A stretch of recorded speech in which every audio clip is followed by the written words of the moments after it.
Allô, bonjour. On va essayer de continuer notre cours de PySpark et on va aborder les transformations.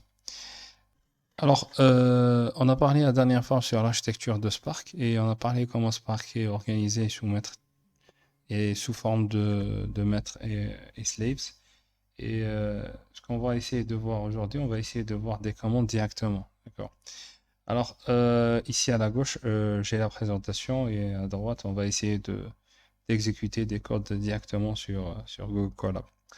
Alors, on a parlé sur les RDD, Resilient Distributed Datasets. On a dit que les RDD sont les données qui circulent dans un cluster où Spark est installé. On les appelle des RDD. Alors, Resilient Distributed Datasets, ils ont les mêmes paramètres ou bien les mêmes propriétés que les données d'HDFS. Voilà, tolérant aux fautes. Il n'y a pas, par exemple, s'il y a une partie des données qui manque, il y a un système qui va les récupérer automatiquement. Alors, la première étape qu'on va essayer de voir, c'est avant de voir déjà les commandes, je vais essayer de vous expliquer un petit peu Google Colab pour les gens qui ne connaissent pas. Alors, comment on va essayer, contrairement au Hadoop, on ne va pas faire des étapes d'installation. Par contre, je vais partager avec vous des pages comme ça. Alors, si vous avez des pages, si vous avez un compte Gmail ou bien un compte professionnel de l'université, alors vous pouvez tout simplement exécuter un code PySpark. Alors, il faut juste aller vers ce lien-là, alors googlecollabresearch.com. Bien sûr, il faut être connecté déjà à votre compte Gmail ou bien à votre compte de l'université. Une fois que vous allez visiter ça, vous allez trouver une page. Ma page déjà, elle est déjà remplie. D'accord. Alors, notamment, vous allez trouver une page euh, vide. D'accord. Et vous allez, par exemple, si je fais New Notebook, alors chaque page comme ça s'appelle un notebook. Alors, vous allez avoir une page comme ça. D'accord. C'est une page vide. Et l'avantage de Google Colab, il travaille avec Python. Si vous voulez exécuter un code Python, vous pouvez le faire en ligne, d'accord? Et vous pouvez sauvegarder cette page, vous pouvez ajouter des commentaires, par exemple, vous pouvez ajouter des éléments, vous pouvez ajouter des commentaires à tout moment, d'accord? Ajouter des commentaires et ajouter votre code Python ici. Et on va essayer de travailler avec Google Colab pour Spark, d'accord? Alors, avant déjà de commencer à travailler avec Google Colab, il faut savoir aussi que Google Colab, il se connecte directement, on peut le connecter directement avec votre Google Drive, d'accord? Alors, le Drive, il va être considéré comme étant un espace de stockage et Colab, ici, il va faire la partie calcul, d'accord? Alors, avant de commencer, la première étape à faire, c'est de connecter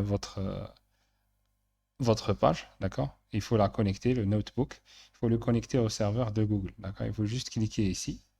Il faut attendre un petit peu, d'accord? Il va afficher un message et il va initialiser et voilà. Et il a affiché que c'est voilà, c'est déjà connecté là. Et vous pouvez directement commencer à écrire des codes, des scripts et vous pouvez les exécuter directement ici. Alors, ce que vous êtes en train de voir ici, ces 9 lignes-là sont l'exécution, bien l'installation de PySpark. D'accord?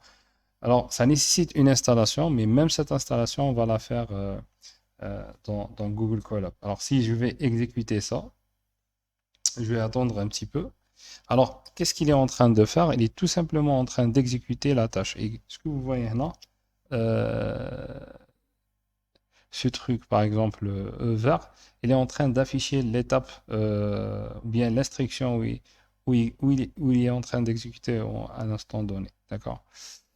Euh, il faut attendre un petit peu et l'avantage qu'il est très rapide. D'accord? Ça ne nécessite pas, par exemple, il ne faut pas aller télécharger manuellement et l'installer dans une machine locale. Vous pouvez le faire certainement, mais il faut utiliser directement Google Colab.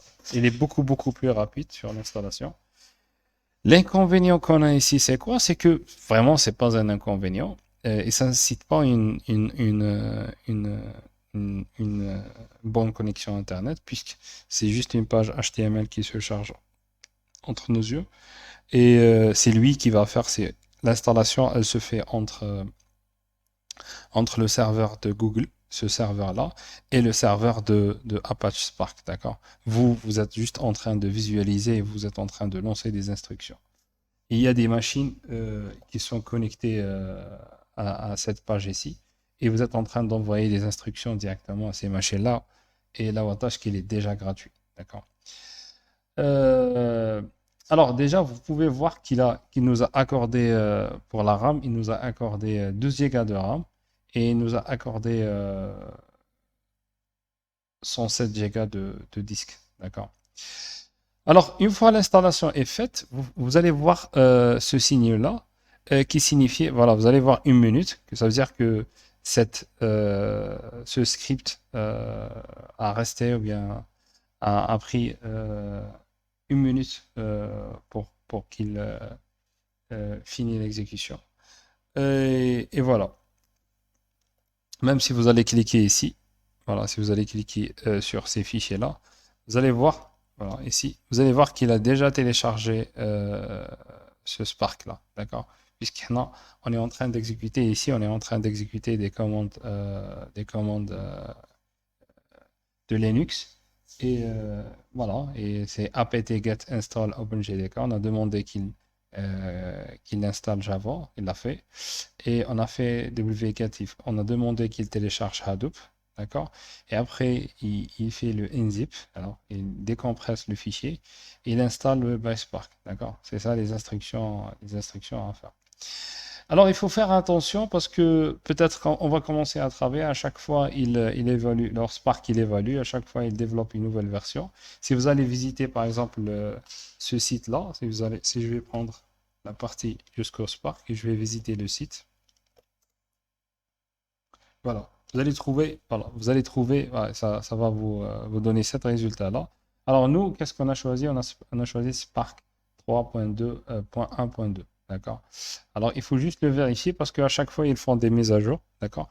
Ça peut marcher aujourd'hui, mais après 2, 3 mois, peut-être que ça ne va pas marcher. Du coup, il faut vérifier que ce fichier-là, il existe. Si le fichier n'existe pas, il faut juste le remplacer. D'accord? Nous, on a choisi cette version. Si on clique ici, voilà, il va nous donner la suite. D'accord? On a choisi Spark 3.2.2, 3.1.2 plutôt. Voilà, d'accord? C'est juste pour que vous vous donniez une idée sur ces commandes-là. Et voilà. Alors, la deuxième partie, c'est la partie initialisation. D'accord? Avant d'exécuter n'importe quel Spark, quel code Spark, comme vous avez vu dans Hadoop, on a modifié un fichier .sh. On a essayé de mettre le chemin d'installation de Java, le chemin d'installation de Spark, de Hadoop, ou bien de MapReduce. Ici, on fait exactement la même chose, sauf que l'avantage toujours, on est sur Colab, ça sera beaucoup plus rapide. Il faut juste exécuter ce morceau de code, d'accord? Et il sera hyper rapide, qu'est-ce qu'il est en train de faire? C'est juste des chemins, voilà, vous pouvez voir qu'il a duré même pas 7 secondes pour finaliser cette partie du code. Alors, pour vous donner une petite explication, alors, on a fait un import operating system. Alors, on a changé le Java Home de ce système-là. On a donné ce chemin-là. On vient de l'installer ici. D'accord? Il faut faire attention. S'il faut modifier ici, il faut le modifier ici aussi. Si vous modifiez, par exemple, demain, si vous allez exécuter la ligne 5 et vous allez trouver que ça n'a pas marché, que bien le wget ne trouvera pas le fichier ADA, ce qu'il faut faire, tout simplement, il faut aller vers, vers, il faut le modifier, il faut mettre un autre fichier, il faut le modifier ici, d'accord?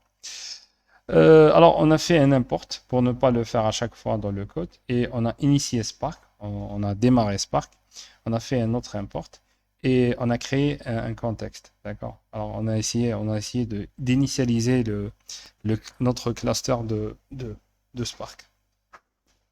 Alors, une fois que c'est fait, à chaque fois, juste je répète, si vous fermez ça, alors vous allez être directement déconnecté. Vous pouvez, pour les gens qui veulent vraiment travailler avec Google Colab, il y a une version payante. Cette version, on va l'utiliser, qui marche très bien, c'est une version gratuite. Elle a des limitations, mais voilà, si vous pouvez travailler, si vous avez d'autres projets sur Python, et vous voulez les faire directement sur Google Colab, vous pouvez utiliser une version payante. Il faut juste taper, voilà, alors, Google Colab. il va vous donner, voilà, il va vous donner directement la tarification. Voilà. Et il n'est pas, et franchement, il n'est pas vraiment cher. Par exemple, c'est pour, pour la somme de 10 dollars par mois, vous allez avoir Faster GPUs. Vous pouvez avoir des GPU et vous pouvez avoir un espace de mémoire un peu plus important et longer runtime. Alors, c'est quoi le runtime? Le runtime, dans ce cas, si vous allez laisser votre programme ici sans aucune exécution, ça va durer, je pense, 4 heures. D'accord? Après, il va se déconnecter automatiquement. Si vous allez exécuter un programme, des fois, on va lancer un programme qui va durer dans l'exécution. Par exemple, étant donné qu'on a un programme qui va durer 6 heures, 7 heures d'exécution, il y a beaucoup de traitements à faire. Et du coup, il va vous déconnecter directement après 24 heures. D'accord?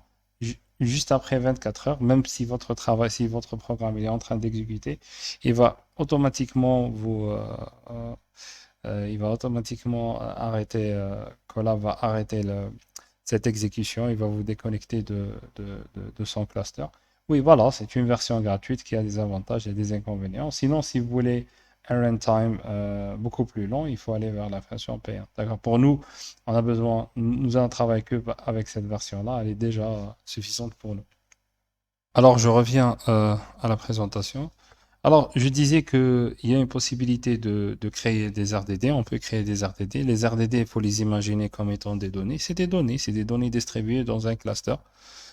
Ou dans ce cluster-là, on a un système Spark installé. D'accord? Il faut les imaginer comme étant des super données. Ces données sont capables de se distribuer dans le cluster, sont capables d'être récupérées en cas d'une panne d'une machine, ou bien une partie d'un disque dur d'une seule machine. Voilà. Alors, si on veut directement commencer à créer, à ajouter du code, si je vais faire par exemple un texte, je vais ajouter un commentaire. Bah, chaque script de préférence, il faut ajouter un texte avant chaque script pour donner une description pour ce script. Par exemple, je vais dire creating LEDs. Alors, je vais faire et non, je vais taper entrée.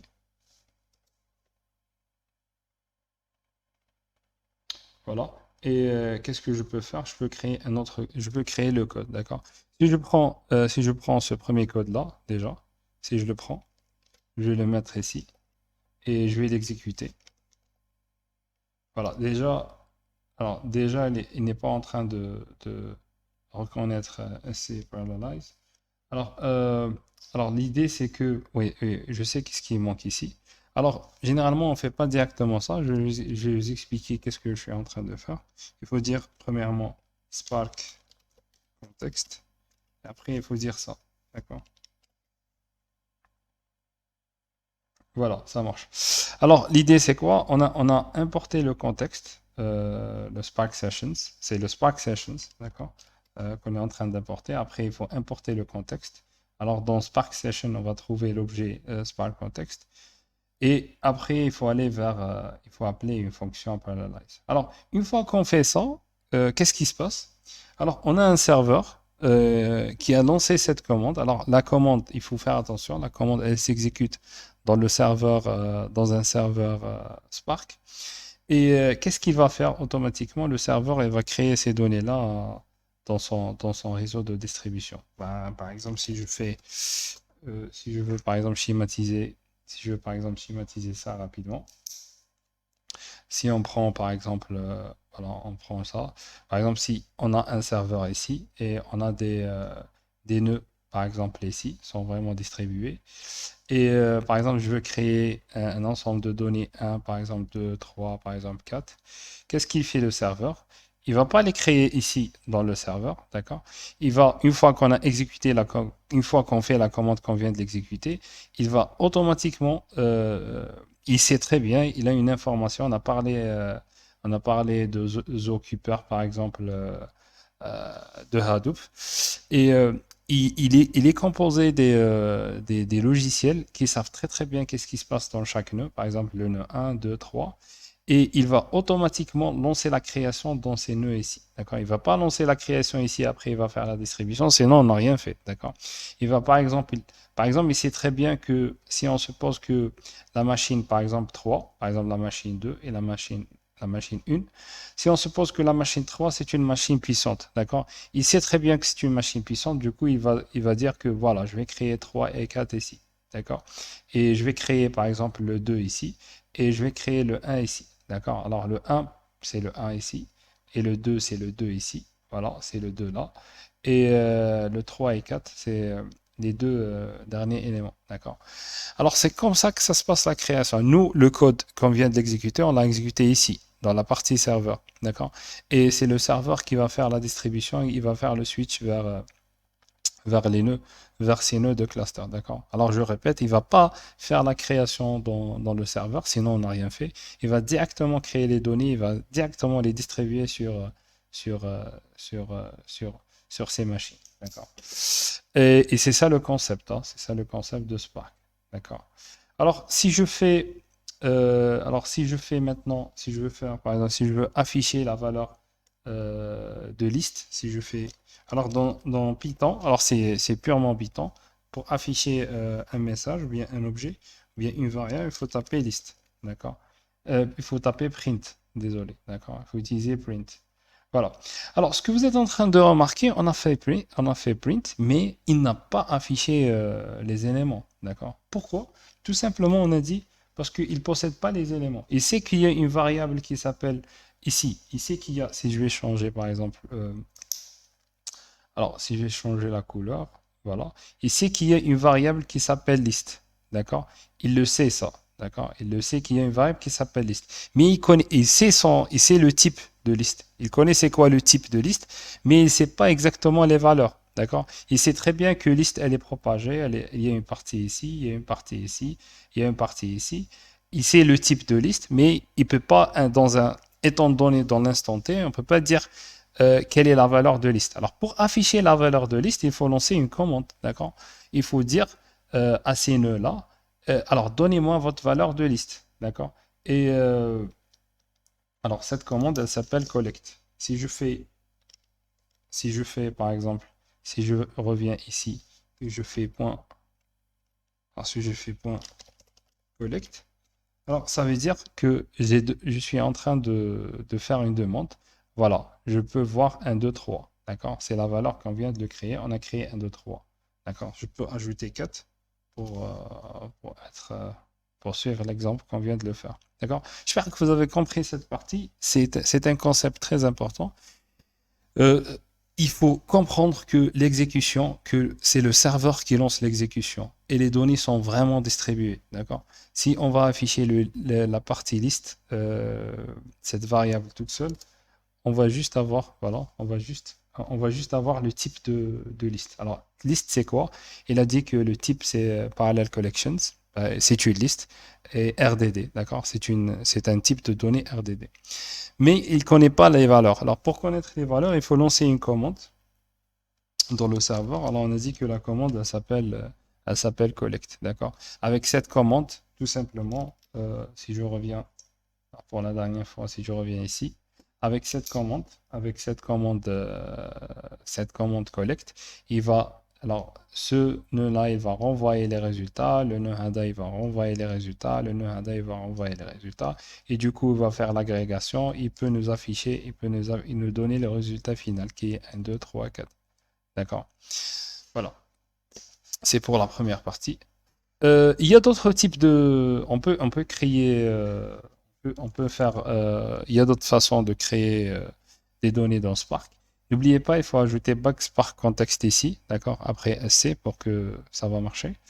Alors, il y a d'autres façons. Peut-être ça n'a pas de sens ça n'a pas de sens de les tester comme ça, mais on va les utiliser dans d'autres exemples beaucoup plus importants est réel. Par exemple, pour créer une base de données, si vous voulez par exemple créer une structure de données, vous pouvez faire ça. Par exemple, donner l'ID et après ajouter d'autres éléments. D'accord? Il n'y a pas une structure qui est vraiment définie, mais vous pouvez utiliser n'importe quelle structure. Par exemple, j'ai donné l'ID ça et j'ai donné deux attributs, par exemple name et city, et j'ai donné des valeurs. D'accord? Je peux créer une base de données comme ça. Et généralement, on ne crée pas des données statiques, comme ça, comme 1, 2, 3, ou bien comme ces deux lignes d'une base de données. Alors, généralement, qu'est-ce qu'on fait? on importe des fichiers. D'accord? C'est ça la chose la plus importante, étant donné que nous avons un fichier des données, des quantités des données importantes. On va les importer en utilisant la commande text file ou la import file ou la network file. On va les voir par la suite. D'accord? Et c'est ça la chose la plus importante, hein, d'accord, dans PySpark. L'objectif, c'est quoi? Une fois que vous lancez cette commande, automatiquement, il va faire la division de ce fichier-là, il va propager, il va faire la distribution de ces données-là pour pouvoir lancer un calcul. D'accord? Euh, ce qu'on va essayer de voir dans cette première partie, peut-être que je ne l'ai pas dit, c'est les transformations. Alors, les commandes de Spark, on peut les diviser généralement sur deux, sur les transformations et les actions. Les transformations, c'est étant donné que je vous donne un RDD, il faut me rendre un RDD. D'accord? Vous faites une transformation de données. D'accord? Vous ajoutez des éléments, vous faites un filtre, l'essentiel que vous faites une transformation. Et pour les actions, on va les voir dans le prochain cours, bien la prochaine vidéo. Les actions, si je veux appliquer une action, ou bien euh, faire un calcul qui est très précis sur un ensemble de RDD. Alors, on commence par les transformations. La première fonction des transformations, elle s'appelle map. D'accord? Alors, si je veux par exemple, alors c'est quoi exactement map? Si je veux par exemple lancer un calcul ou bien faire un parcours de chaque élément donné, ou bien faire une transformation donnée, je peux lancer le map. D'accord? Le map, c'est la fonction de transformation la plus utilisée. Si on va lire ici, alors ça, each RDD element will be transformed into a pair for which RDD element times RDD elements. Alors, qu'est-ce qu'il est en train de dire ici? Alors, étant donné que nous avons ce code-là, d'accord, et si j'applique la fonction map, on a dit que la dernière fois, on a parlé sur la programmation fonctionnelle, et on a parlé sur la programmation fonctionnelle sur Python. On a dit quand on dit lambda x, ça veut dire pour chaque élément, d'accord? Pour chaque élément x. Dans le cas Ada, alors comment on va faire l'exécution? Euh, on va certainement faire un exemple. Voilà. Par exemple, si j'ai des entrées 0, 1, 2, 3 et je fais ça, qu'est-ce qui se passe réellement? On va le dessiner ici. Voilà. Alors, on a comme entrée. Alors, 0, 1, 2, 3. D'accord? Alors, l'entrée, alors, on commence par le noir. Alors, on a par exemple 0, 1, 2 et 3. D'accord? Et la fonction, elle fait quoi? Lambda. Lambda, les x. Après, alors, x fois x, je pense. Alors, je vais le revoir. Voilà, à x. Voilà, alors x, virgule x, fois x. D'accord. Alors, qu'est-ce qu'on va essayer de faire maintenant? Alors, qu'est-ce qu'on cherche comme résultat? Quand on dit, lambda, quand on dit lambda x, ça veut dire appliquez-moi ça sur chaque élément x. Ça veut dire que x, il va être remplacé par 0, après par 1, après par 2 et après par 3. D'accord? Du coup, le résultat, c'est si on a 0, on va avoir ça. Alors 0 fois 0. D'accord? C'est pour le 0. Si on va avoir 1, alors c'est 1 fois 1. D'accord? Alors 2, c'est 2. Après, on a 2 fois 2, ça veut dire 4. D'accord? Alors si je vais l'appliquer sur 3, ça veut dire 3,9. D'accord? Et c'est ça. D'accord? C'est ça l'exécution. Alors, dans Spark, toujours, on a la machine master et on a les nœuds. D'accord. On a parlé comment on fait pour faire la distribution des données. Qu'est-ce qu'il fait en réalité si on lui donne cette fonction-là? Il va tout simplement l'envoyer, il va la propager vers toutes les machines. Lambda x, virgule x fois x, d'accord? Il va les demander, voilà, j'ai une commande pour vous, essayez de lancer cette commande pour chaque ensemble de données que vous avez, d'accord? Chaque machine va faire les calculs nécessaires. Après, ils ne vont pas renvoyer les résultats, certainement, si je ne fais pas collecte. Vous l'avez compris peut-être dans l'exemple précédent. Il faut faire collecte pour qu'on puisse voir les résultats. Sinon, on ne peut pas les voir, d'accord? Voilà, généralement, ça passe comme ça. Et quand vous voyez lambda x, ça veut dire pour chaque élément, d'accord? Pour chaque élément de données, essayez de me créer cette structure-là, d'accord? Voilà. Et du coup, si je veux, par exemple, si on veut, par exemple, appliquer, alors si je vais faire, alors, si je vais faire la modification ici, alors c'est 0, alors 1, 2 et 3. Si je vais appliquer la fonction, alors je vais supprimer ça. Si je vais dire list.map, alors, alors, lambda les x. Alors, si je vais par exemple, ah, désolé. Alors, si je vais, alors lambda les x, et qu'est-ce qu'il faut faire? Tout simplement, il faut donner cette structure-là. Alors, x virgule, alors, x fois x. Voilà, c'est ça. Alors, si je vais exécuter ça, voilà, je vais rien voir. Il a juste dit que la liste, c'est un type d'RTD. Si je veux voir, par exemple, les résultats, soit je fais, par exemple, je crée une autre variable comme ça, x, voilà, et je fais, par exemple, print, alors x.collect. D'accord? Alors ici, il va m'imprimer les résultats voilà, il va m'imprimer les résultats qu'on est en train de chercher. Voilà, 0, 0, 1, 1, 2, 4 et 3, 9. D'accord? Alors généralement, ça passe comme ça. Ou bien vous pouvez directement, alors vous pouvez directement faire ici. C'est ça l'avantage de la programmation fonctionnelle. Vous pouvez exécuter des fonctions à fur et à mesure et directement sur les éléments qui sont successifs. Alors l'exécution, toujours, elle commence à partir de gauche allant vers le droite. D'accord? Alors si vous faites .map lambda x fois x, alors .collect, du coup, fait le, vous avez exécuté le processus complet. D'accord? Alors, map, elle est très très importante, cette fonction. On va l'utiliser dans d'autres exemples et dans presque la plupart des exemples. D'accord? Si je veux faire, généralement, on l'utilise, il faut prendre en considération que map, on l'utilise si on cherche à faire une transformation de données. Quand vous êtes en train de voir que nous avons transformé tout simplement les données talent. Du coup, voilà, on avait cette structure-là et à la fin, on a créé un RDD avec cette structure-là. D'accord?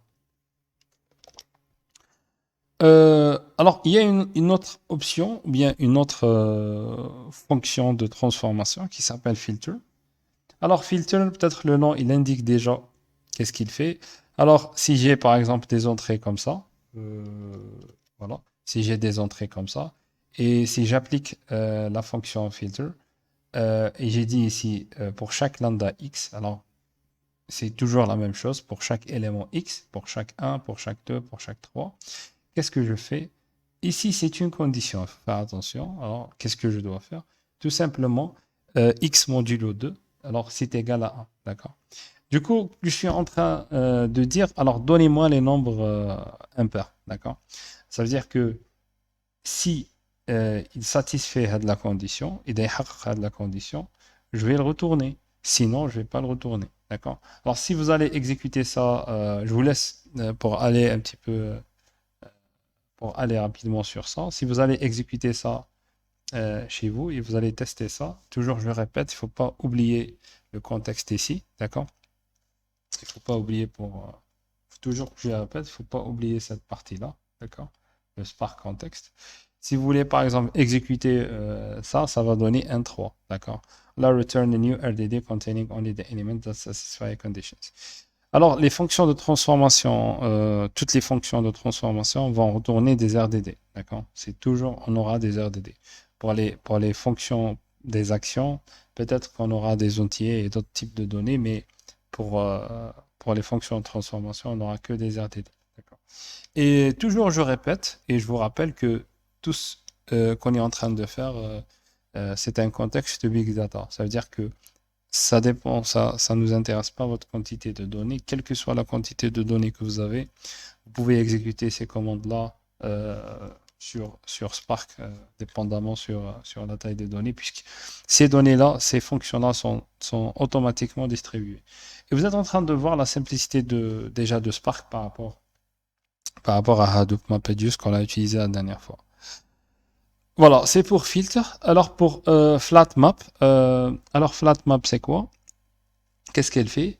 Elle va plater les données, d'accord? Elle fait exactement le même fonctionnement que la fonction map, d'accord? Elle fait exactement la même chose. Étant donné que cette fonction elle s'appelle map, qu'est-ce qu'on va avoir comme résultat? Ils vont remplacer le 1 ici 1, après ils vont faire 1 fois 100, après ils vont donner 42, d'accord? Mais si j'ajoute flat map, c'est une autre fonction de transformation. Ces données-là, alors chaque élément dans la fonction lambda, il va être retourné comme étant un élément indépendamment par rapport à d'autres éléments. Alors, si on prend l'exemple, alors si je prends, voilà, si je prends,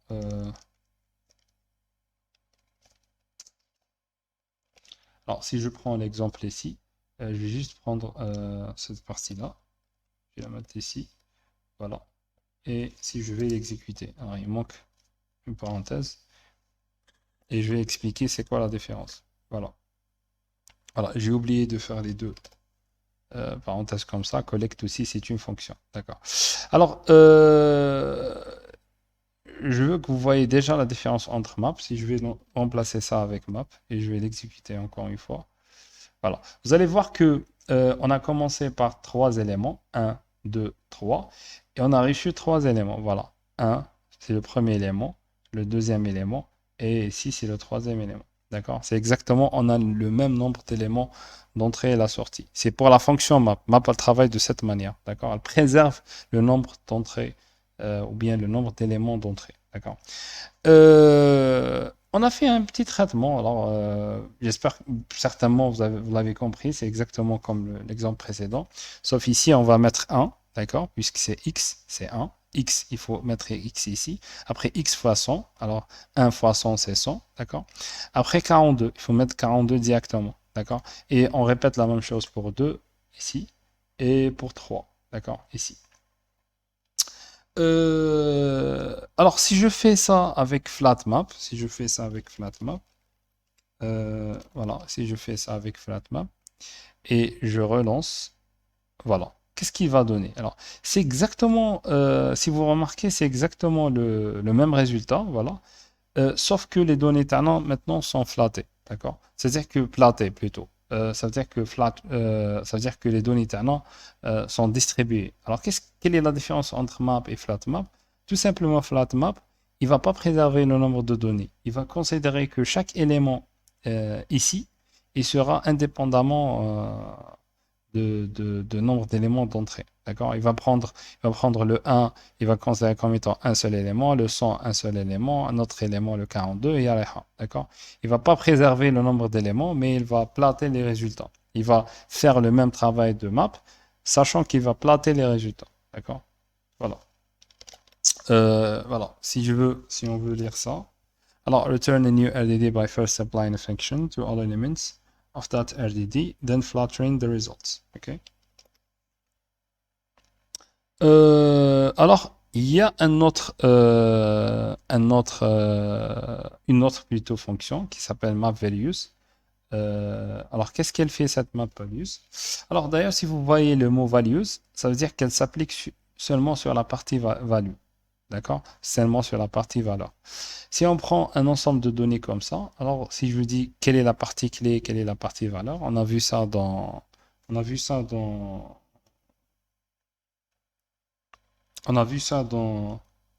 désolé. On a vu ça dans MapReduce, dans Hadoop. La partie clé, c'est la première partie, et la partie valeur, c'est la deuxième partie. D'accord? Et du coup, dans cet exemple-là, faut vous dire que c'est voilà, c'est la clé, c'est la valeur.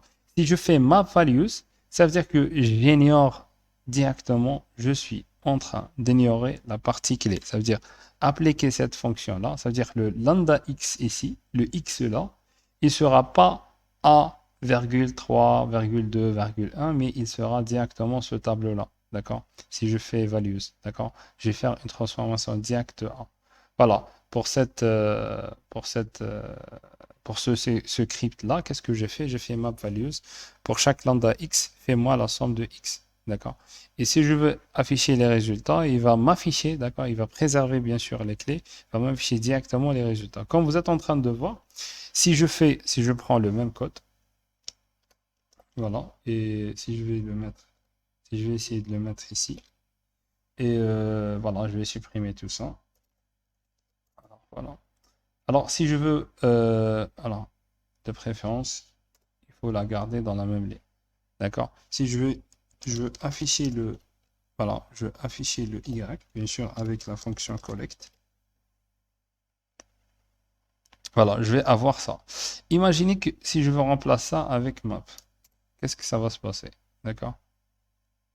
Alors, certainement, j'aurai des erreurs. Pourquoi j'ai eu des erreurs? Parce que tout simplement, quand j'applique la fonction map sur un ensemble de données pareil, je Goutlou pour chaque élément X, fais-moi la somme des éléments dans le X, d'accord? Le X dans ce cas, c'est ça, d'accord? C'est ça le X dans ça. Et je ne peux pas faire la somme telle B à 5 mal 4. Ça, c'est impossible de le faire, d'accord? C'est pour ça qu'on a eu une erreur. Alors, il n'a pas pu récupérer l'RDD, il a eu une erreur. Voilà. Par exemple, elle a unsupported operand type S for plus int and str. C'est même ما قدرش يجمع les chaînes de caractères les entiers. Il n'arrive pas à faire la somme des chaînes de caractères avec les entiers 5 et 4. D'accord? Si je vais ajouter le mot values, qu'est-ce que je suis en train de faire?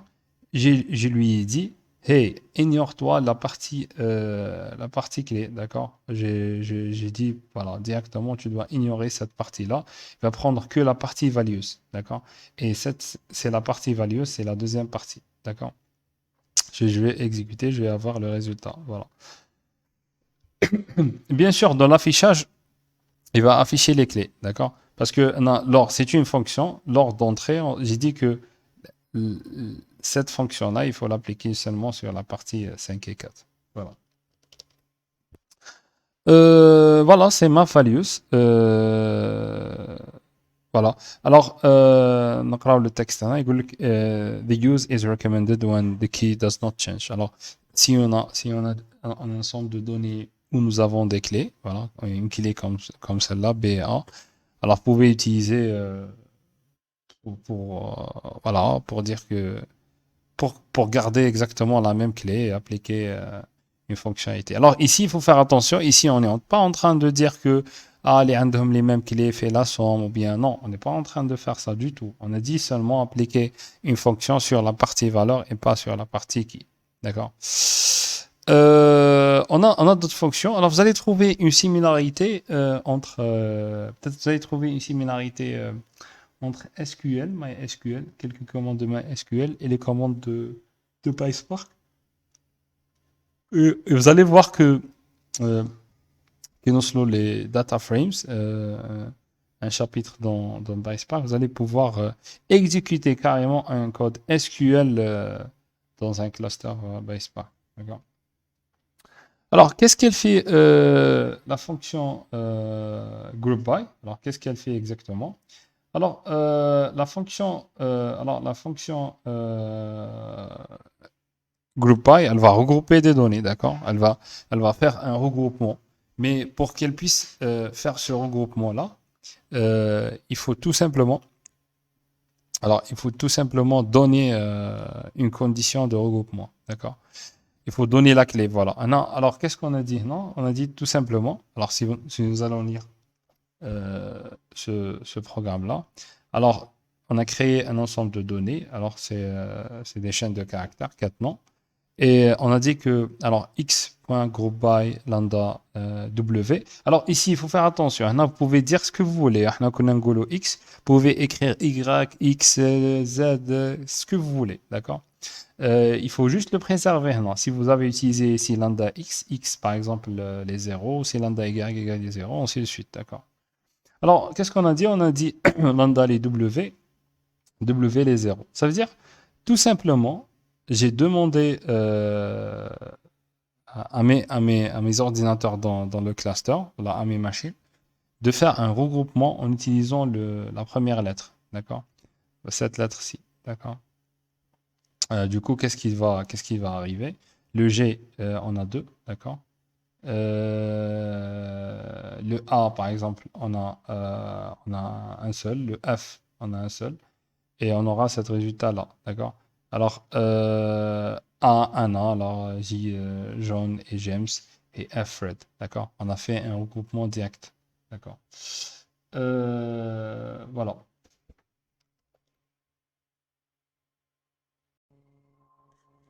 Alors, si je veux tester ce code-là, alors je vais le copier. Il faut juste faire attention. Je vais dire pourquoi.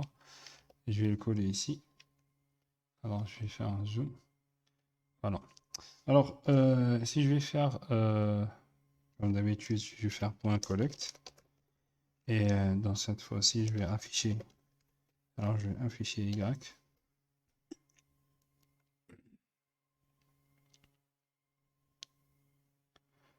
Alors, qu'est-ce qui se passe? Voilà. Euh, si je vais renoncer. Voilà, il l'a affiché. D'accord. Alors, si vous êtes en train de remarquer, on a dit qu'il va afficher J, par exemple, John James, A, un A et F, Fred. Et ça marche pas comme ça en réalité. Voilà. Alors, l'idée, c'est quoi? C'est que il a ramené des résultats une fois que j'ai fait collect.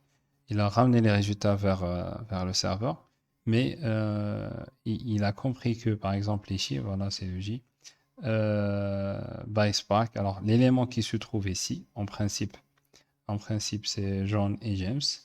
Il nous a dit que, voilà, l'élément, il est by Spark, et le type Tao, il est de by Spark. Alors, result iterable, c'est un élément de type list iterable. Et voilà, il a fait la même chose pour les autres éléments, F et pour A. D'accord. Alors, pour les afficher, qu'est-ce qu'il faut faire? C'est un truc généralement de, de Python.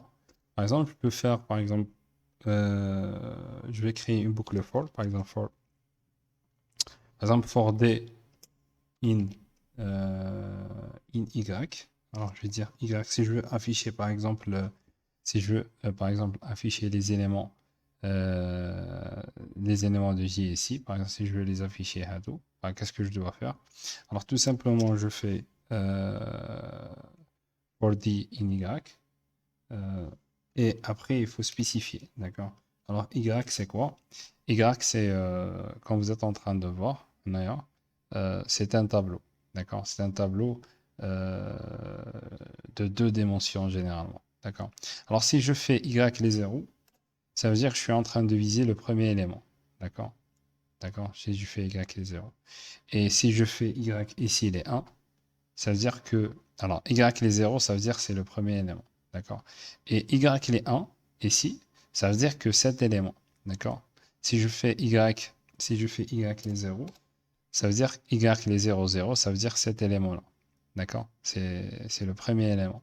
D'accord? Si je fais, par exemple, Y, Y les 1, les 0, ça veut dire l'élément F. Si je fais Y les 0, les 1, ça veut dire l'élément qui se trouve après le F. D'accord? Il faut comprendre ce concept.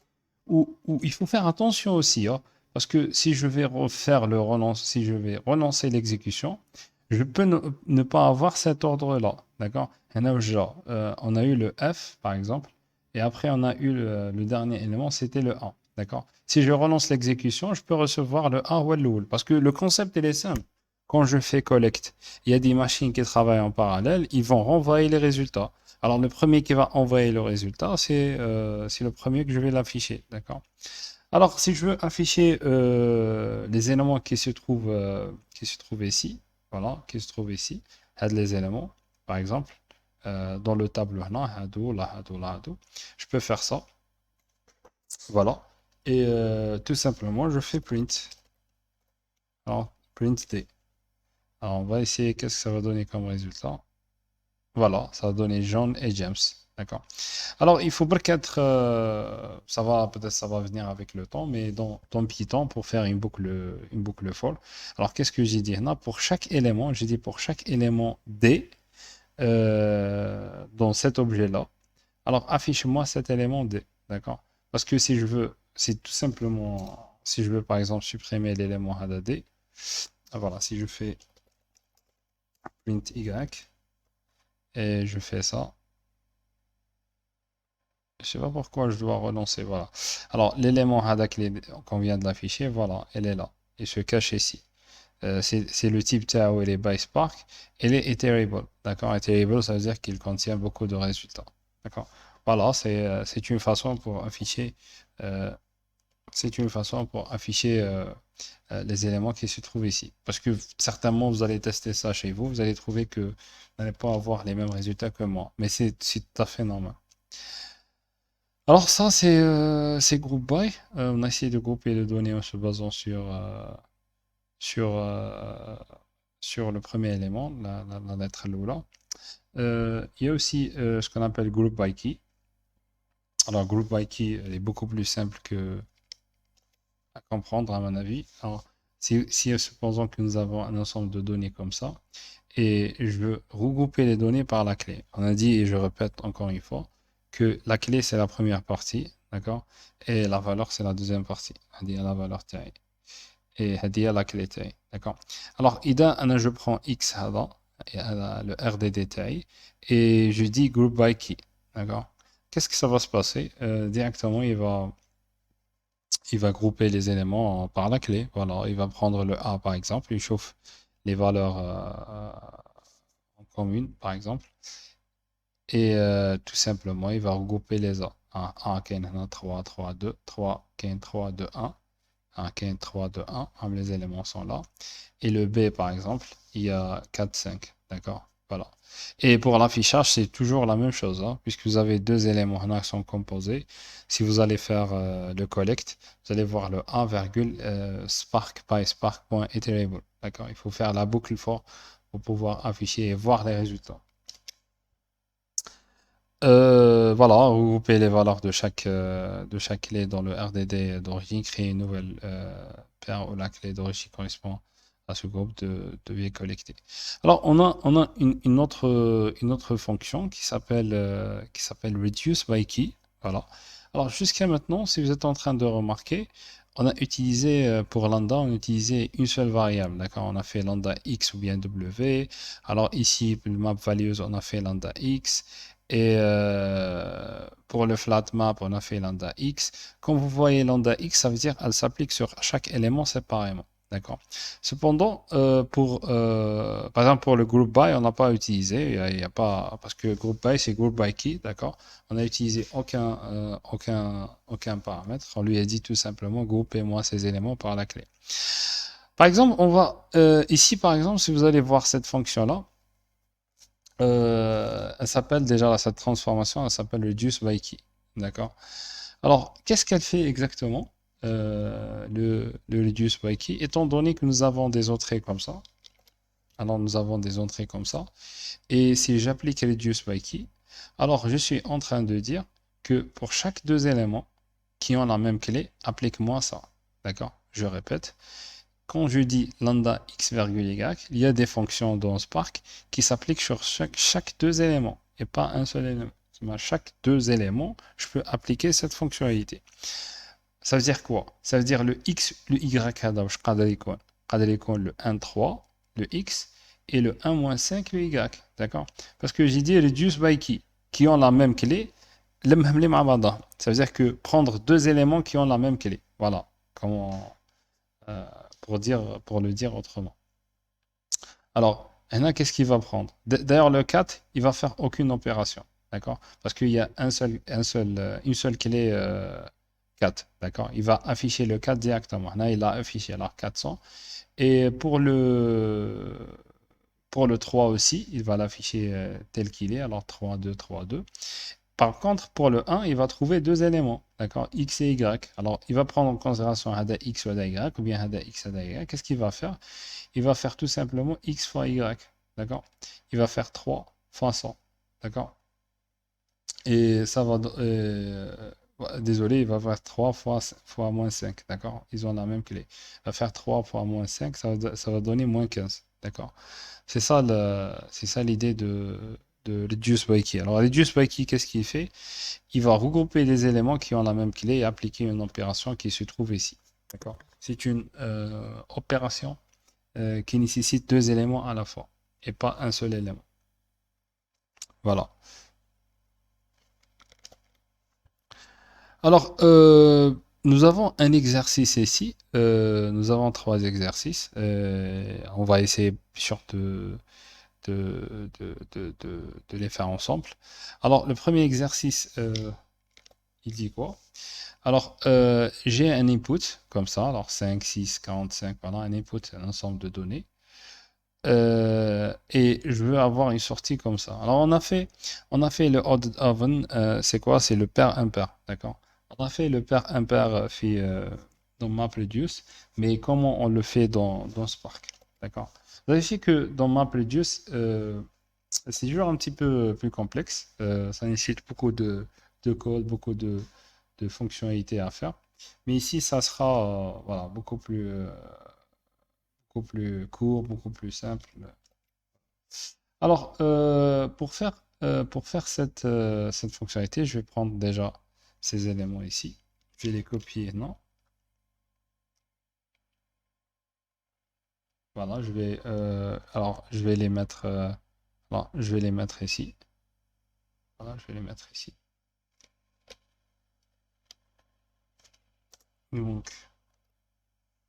alors voilà, j'ai des éléments et je veux. Alors, comment je fais pour calculer c'est le nombre et les paires ou bien le nombre et les impair? D'accord. Alors, je vais supprimer ça et je vais supprimer ça aussi. D'accord. Étant donné un tel problème, alors qu'est-ce que je dois faire? Dans MapReduce, on a créé une clé paire, on a créé une clé impair. D'accord.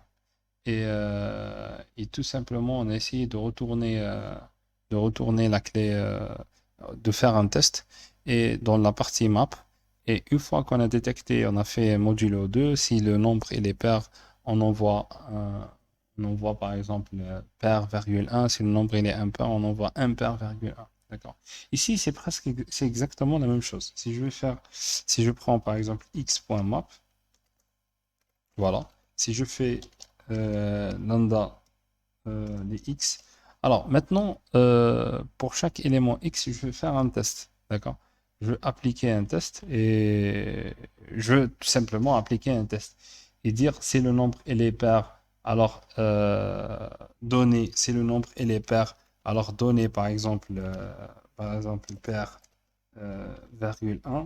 Si le nombre et les impair, donner par exemple impair comme ça. Virgule 1. Alors, comment je peux faire ça ici? Alors, la simplicité de Python nous donne la possibilité de créer carrément une fonction. Au lieu, si vous êtes par exemple coincé, vous ne savez pas quoi écrire ici, vous pouvez créer une fonction. Parce que c'est quoi l'idée? Non, cette partie-là, la partie-là, qu'est-ce qu'on fait? On fait un fonctionnement qui s'applique sur le X. D'accord?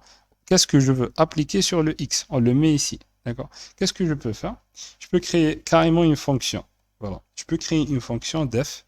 Pour créer une fonction phi Python, il faut ajouter le mot-clé def. D'accord? Il faut donner un nom. Par exemple, si je fais ordered even, alors pair impair. Et si je fais par exemple le x pour chaque donnée x, parce que l'entrée taille, ça va être x. D'accord? Et la fonction dans Python, il faut faire deux points ici. Et il faut faire un test, tout simplement. Il faut faire une fonction.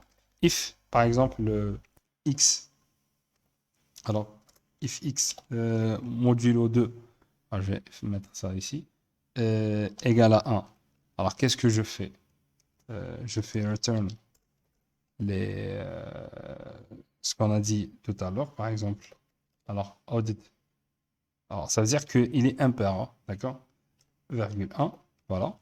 Dans le else, vous savez très bien une fonction dans n'importe quel langage de programmation. Si vous faites return ici, ça veut dire qu'il va sortir de la fonction. Il ne va pas continuer le reste de la fonction. Alors, c'est pas la peine de faire un else. Je peux faire un return directement, d'accord? Alors, dans le cas contraire, ça sera un nombre pair, d'accord?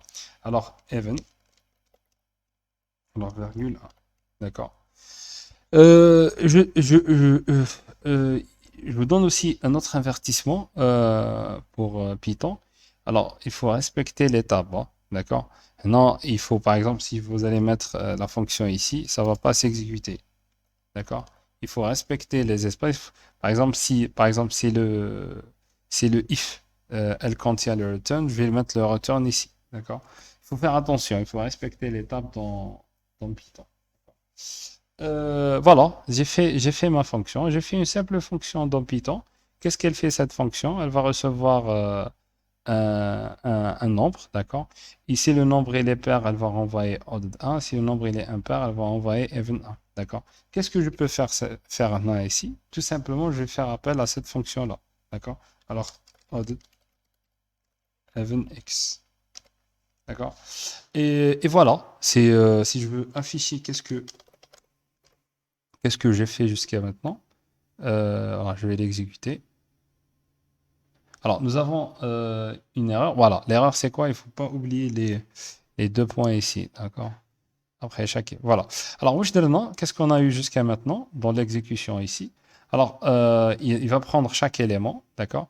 Pour chaque élément, on va exécuter le odd even, cette fonction. Après, on va faire collect. Il va faire un. Alors, vous êtes en train de voir odd even, even. Et voilà, je vais éliminer le collect. Je sais maintenant qu'est-ce que j'ai. Et pour le moment, qu'est-ce que je dois faire à votre avis? Voilà, vous pouvez penser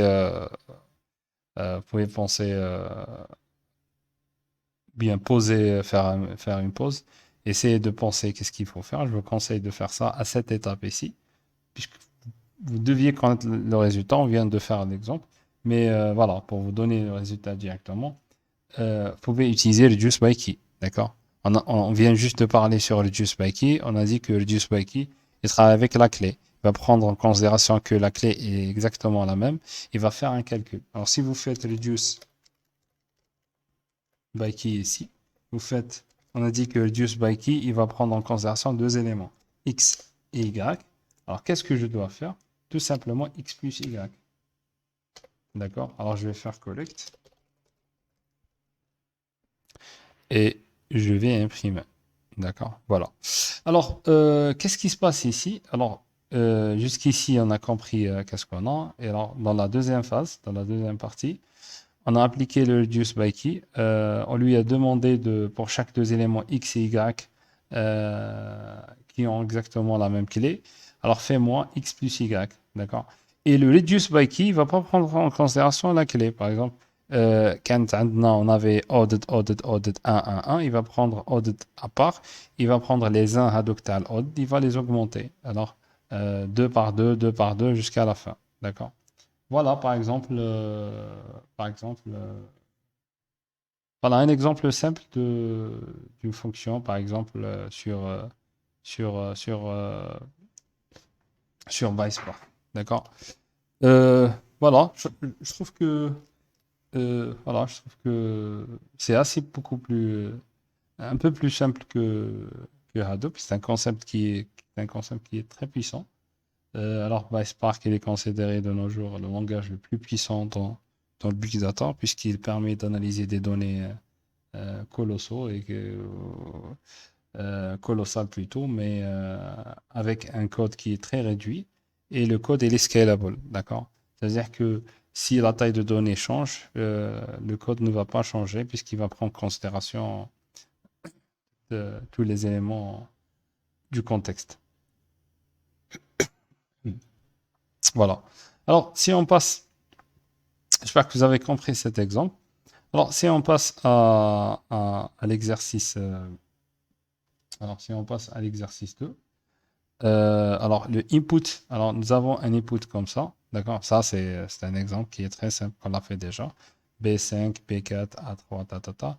Et à la fin, je vais faire la somme des éléments, des éléments qui ont la même clé, d'accord? Alors la solution, elle est vraiment simple. Vous connaissez, on vient de le faire. Il faut juste faire point reduce by key. Il faut faire exactement la même fonctionnalité qu'on a fait ici. D'accord? Il faut, qui m'a l'exemple là, qu'est-ce que vous pouvez faire? Je ne vais pas le faire, mais vous pouvez le faire rapidement. Il faut tout simplement faire cette partie-là. Seulement cette partie-là. prendre les données, point reduce by key, lambda x, y, x plus y. D'accord? C'est pour avoir cet résultat. Cependant, ça, c'est plus intéressant. Alors, si je veux, par exemple, retourner le max, d'accord? Si je veux calculer le max, étant donné un input comme ça, alors je vais le copier. Alors, comment je peux calculer le max? Alors, le max ici, c'est l'entier 45, mais comment je peux le faire dans MapReduce? Alors, je vais mettre les données ici, premièrement. Et je vais tout supprimer. Alors, alors d'ailleurs, pour qu'on puisse calculer le max, alors pour qu'on puisse calculer le max, euh, il faut faire une comparaison, d'accord? Il faut faire une comparaison. Alors, jusqu'à maintenant, on a fait des fonctionnalités qui sont utilisées juste pour la transformation, d'accord? On a fait des fonctions pour la transformation, on n'a pas utilisé des fonctions d'action pour le moment.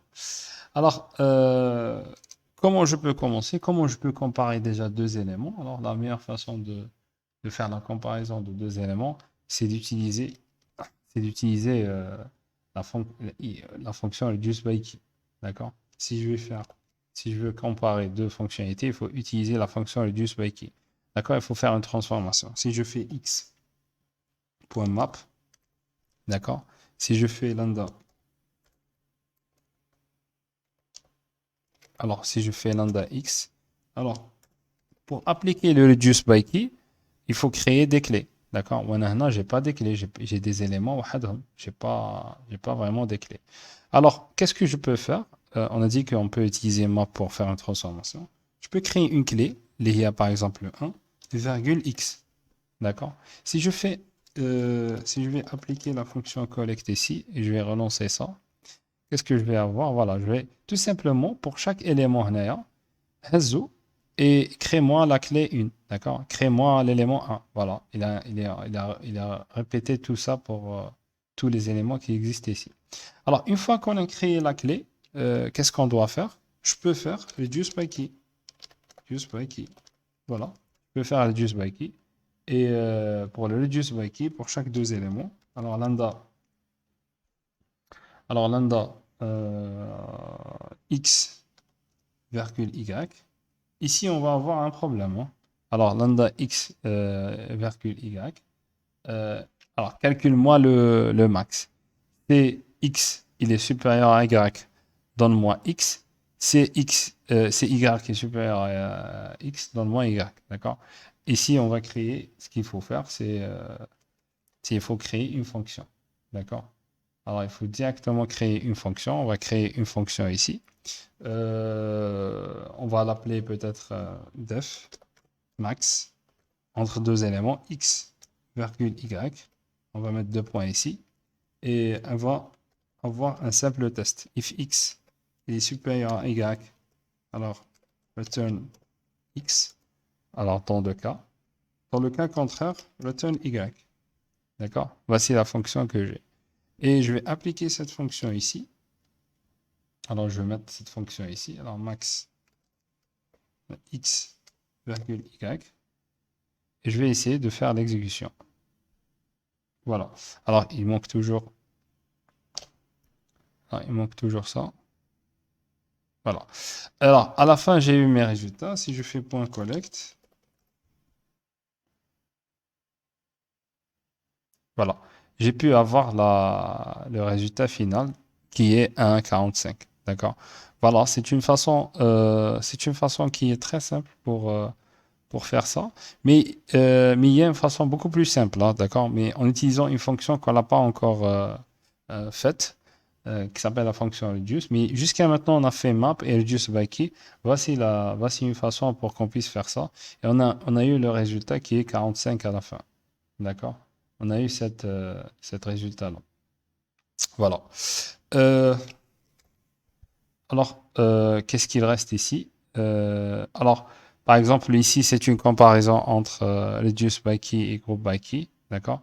En réalité, il n'y a pas une grande, il y a une ressemblance entre les deux variables. Il n'y a pas une grande différence. Alors, on utilise beaucoup reduce by key, d'accord? C'est pour appliquer directement des fonctions, des transformations, au lieu de go by key. Il y a d'autres fonctions de transformation qu'on peut les lire directement à partir d'ici. Par exemple, la fonction simple. Alors, simple en anglais, c'est donnez-moi un sample, c'est-à-dire un échantillon. D'accord?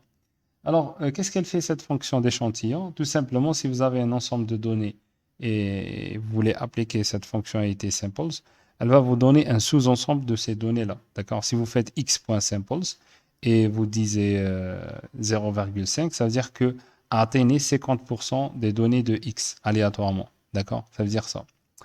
Alors, si vous allez l'exécuter plusieurs fois, vous allez avoir, à chaque fois, vous allez avoir des résultats qui ne sont pas les mêmes, d'accord? Et c'est une fonction qui est généralement très coûteuse parce que comment il fait Spark? Je vous explique comment ça marche en réalité.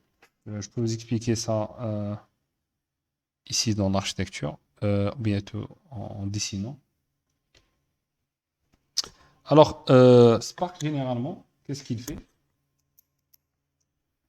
Alors, voilà, c'est par exemple, vous avez des données qui sont distribuées euh, dans un cluster, étant donné 1, 2, par exemple, 3,4,5, après 7,8,9. Alors, si vous allez exécuter la fonction, si vous allez exécuter, par exemple, la fonction, par exemple, simple, voilà, x.simple. Et après, vous allez dire, par exemple, euh, vous allez donner, par exemple, 0,5. Vous allez dire ça. Qu'est-ce qu'il va faire automatiquement? Il va lancer,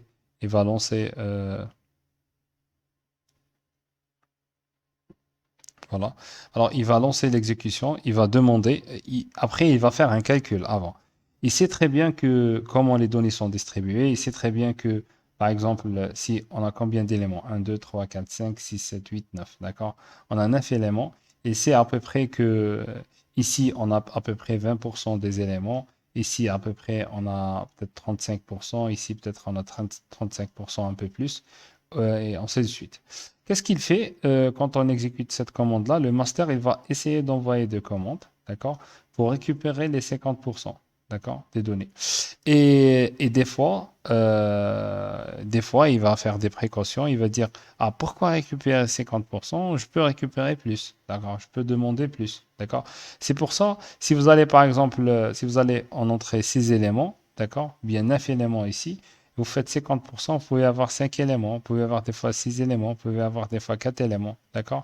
Parce que lui, à chaque fois, il essaye d'avoir un ensemble de données, il va envoyer des requêtes, il va dire, OK, le first in, first served, c'est-à-dire que si je reçois des données à partir de ce cluster-là, je vais les afficher, je vais les ajouter directement. Il va envoyer plusieurs requêtes, disons que peut-être je ne vais pas recevoir des requêtes à partir de ce cluster-là, et du coup, si le premier et le troisième vont me rendre un résultat, déjà, ça va me suffire. Voilà. Généralement, le fonctionnement, il marche de cette manière. Voilà. Alors, juste, il y a un paramètre ici qui est false. Alors, if with replacement, alors ça, le paramètre, il s'appelle with replacement, d'accord? Alors, if with replacement is set to false, no repeated values will be shown, d'accord? Alors, si vous faites false ici, ça veut dire que il va pas vous renvoyer des données répétitives, d'accord? Il va renvoyer juste des données uniques. Dans le cas où nous avons des données répétitives, bien sûr. Alors la fonction union, qu'est-ce qu'elle fait? Étant donné que vous avez deux RDD, alors premier RDD, deuxième RDD, et si vous voulez faire un traitement, ou bien si vous voulez merger ces deux RDD, tout simplement, il faut faire union, d'accord? La fonctionnalité, elle est simple. Alors x.union y, vous allez voir un résultat comme ça, d'accord? Alors ici, c'est clair, moi, les doublons ne seront pas éliminés. Ça, c'est clair. Si vous avez par exemple ici 1, voilà, et vous avez ici 1, vous allez avoir deux 1 non, parce qu'on est en train de faire un simple merge. D'accord? Alors, le join, alors, il faut faire la différence entre le union et le join. Alors, le join, c'est exactement le même qu'un SQL. Quand est-ce qu'on peut faire le join fait SQL? On peut le faire le join fait SQL si les données elles ont les mêmes clés. D'accord? C'est ça la différence entre union et join. Alors, union, on va tout simplement merger les deux données. Join, on va merger les parties qui ont la même clé. Si je prends cette partie-là et je prends si je prends ce type de données là et je prends ce type de données là et, et je fais x join y, je vais avoir cet résultat là. D'accord? On va merger les A ensemble. Alors on a A ici, un 3, on va les merger, ainsi de suite. Voilà. Voilà, la dernière fonction de transformation, elle s'appelle distinct. Alors c'est quoi distinct? C'est tout simplement pour afficher si vous avez un RDD comme ça et vous dites distinct, c'est juste simplement pour éliminer les doublons. D'accord? Par exemple, si on a un exemple 1, 2, 3, 3, 4, ça va donner 2, 4, 1, 3. D'accord? Ça va éliminer le doublon on a qui est 3. D'accord? Ça va donner les éléments uniques. Et vous êtes en train de remarquer que l'ordre n'est pas comme le premier. Hein, d'accord? Peut-être que vous avez déduit ça directement, déduit la conclusion, ben, vous savez pourquoi ça. Parce que je répète et je dis à chaque fois que c'est un système distribué. Dans un système distribué, on envoie des requêtes. On a stocké le 1 dans une machine, le 2 dans une autre machine, ainsi de suite. Quand on envoie des requêtes pour récupérer ces données-là, peut-être que la machine 3 elle est beaucoup plus rapide que la machine 2. Du coup, on va afficher l'élément 2 avant l'élément 1. D'accord? Voilà, c'est juste pour les transformations dans Spark. La prochaine fois, on va voir les actions.